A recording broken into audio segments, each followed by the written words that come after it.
Malaking pera nga naman ang pinakawalan ng Team Edwin De Los Santos matapos nilang kansilahin ang laban kay Keyshawn the Businessman Davis. Sa katunayan nga po mga amigos, sinabi ng promoter ni De Los Santos na si Samson Lukovic na may posibilidad na iwan siya sa ere ni De Los Santos at hilingin sa kanya na i-release ang kontrata nito dahil siya talaga ang nagdesisyon na kansilahin ng laban. Pero para kay Lukovic kasi mga amigos, mas mahalaga talaga ang kaligtasan kaysa sa pera. Kaya't hindi niya pinayagan lumaban si De Los Santos sa overweight na si Keyshawn. Naalala nga daw niya ang mag-amang Devin at Bill Haney na dahil nasilaw sa pera tinanggap ang bayad ni Ryan Garcia kahit overweight ito. At ang resulta, nagulpi si Devin sa laban. Tinatayang $800,000 kasi ang kikitain ni De Los Santos kung tumuloy siya sa laban. 400K bilang premyo, 300K para sa penalty, at posibleng another 100K kung sasablay pa si Keyshawn sa same day weigh-in. Dagdag pa ni Lukovic sa panayam, hindi mabibili ng pera ang kalusugan kaya't masaya ako sa desisyong ginawa ko kahit salungat ito sa kagustuhan o kalooban ng aking boksingero.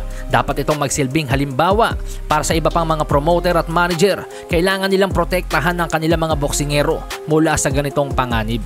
So lumalabas po mga amigos mula sa mga palitan ng mga komento sa mga interviews, gusto pong ituloy ni Edwin De Los Santos ang paikipaglaban kay Keyshawn Davis. Si Samson Lukovic lang talaga ang umawat. Pagkukumpara nga po ni Davis sa naging sitwasyon niya kay Gustavo Limos, si Gustavo Limos nga daw po mga amigos pinalagan niya. Kahit naging overweight ito ng halos 7 pounds, hindi niya hinayaang makansila ang laban. Sa halip, ginulpi niya ang overweight na si Limos at tinapos sa loob lamang ng 2 rounds. Pero mukhang tama naman po ang naging desisyon ni Samson Lukovic. Sapagkat ayon sa report mga amigos, kahit hindi tumuloy si De Los Santos sa paikipagtuos kay Davis, ay babayaran pa rin ang kanyang premyo ng buo na tinatayang nasa $400,000 bilang pampalubag loob ni Bob Arum.